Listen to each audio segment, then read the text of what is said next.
So I said I wanted to clear my head before I went to bed, and I wanted to really start trying to put that in practice before I go to bed for several reasons. One, as I'm on this journey of self discovery and dealing with my own mental health, the health of my mind, what happens in my head is very important to all of us. But being able to clear my head is important for me specifically because I have a lot on my mind lots of times. Um, and, not even to make that an abnormal thing. I have lots of things on my mind just because of the age I am, just because I'm a citizen, just because I'm a person, most of all because I'm a mom. And I feel like, for me, when you are a mom, you have a lot of things on your mind because you not only have the things on your mind that are your own individual needs, but you have these other individuals that you have to care for their needs, which means that you have to have them on your mind and their needs on your mind. At least that's how I see it.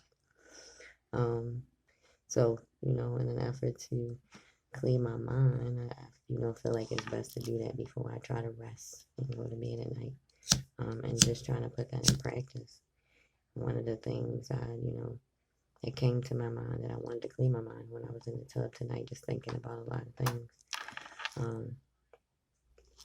But myself as a person, when I think about this mental health journey for us all, how we all kind of like are feeding off of each other or contributing to this thing all at one time. I think about myself, I'm a person that I would say I permeate a lot over how I show up in the world. Keywords show up, specifically how I show up for my children. I told you I'm a mom. And there's a lot of reasons as why I feel like, I permeate over that. And that's a whole nother conversation. Well, I guess it's relative to this conversation, but, permeating over that a lot means, I keep that on my mind, how I show up for my kids. You know what I'm saying? And one of the reasons why I feel like I do that is because I feel like it's important, especially for kids, how I show up.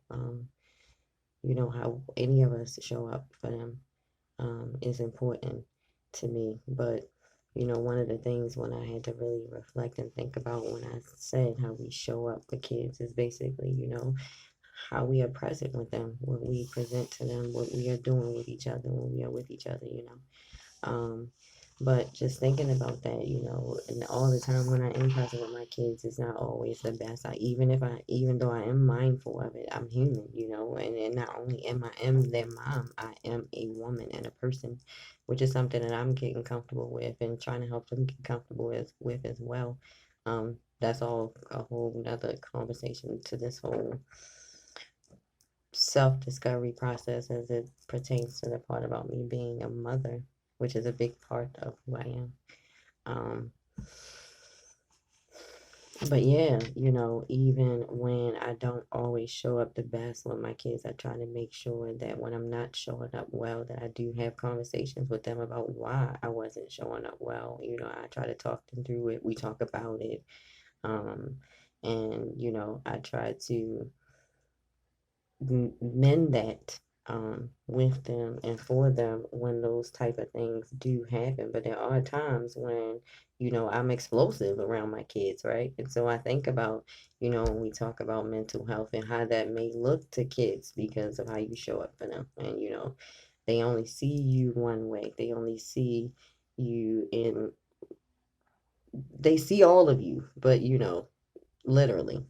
Um, but the place in which they, hold us, or where we hold each other, because we're all somebody's child, um, in our minds. But, I had to think about, myself just being a mom. And, I had a conversation before about, how as parents we are hosting, or a host that our kids kind of like, feed off of, especially when you're in the small dependent stage.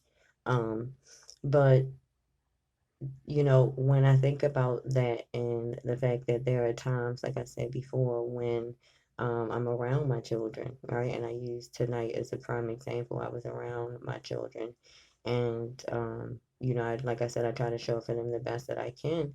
And in the midst of us being present with each other, I received a text message from my father, who has not shown up in my life well in the past and in the present. And the message from my father, struck a nerve in me, right?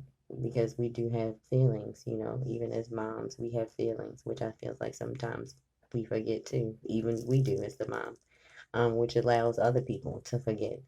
But when that happened, there are times when in my past, not necessarily from my father, but a situation like that may happen, and that whatever that information that came through may have triggered something in me and made me explosive. And to my kids, they may have looked like, what in the world is going on? My mother is mad, or we talked about this before. Like, my mother's always mad, my mother's always sad, this, that, and the fourth, because that's how we are showing up. But not really understanding there is a behind the scenes for everybody, right? Um, in comparison to what shows up. Um, and most of the time they flow with each other. I'm hoping, they go together. They in a relationship with each other. Um, but with that's just how situations can be misperceived, which is why I feel like communication is so important in allowing a person to actually speak and talk things through and have their own narrative about what's going on with them, and not really making so many assumptions or wearing so many labels or putting our story in other people's context. But really having to deal with my own anxieties as a mom, right? Because like I said, I permeate over it a lot, how I show up in my kids' life, and lots of times I have anxieties about um, how that is coming through. How my kids are coming along from our experience, and really trying to rest my own nerves in this mom journey, you know, and just it's almost like, taking yourself off the chopping block. Like, I don't even really know how else to explain it. It's like um, liberating yourself. I have often joked that my kids are like my little oppressors. Like, I'm not oppressed by any Caucasians. All my oppressors have melanated skin, and they all related to me by blood.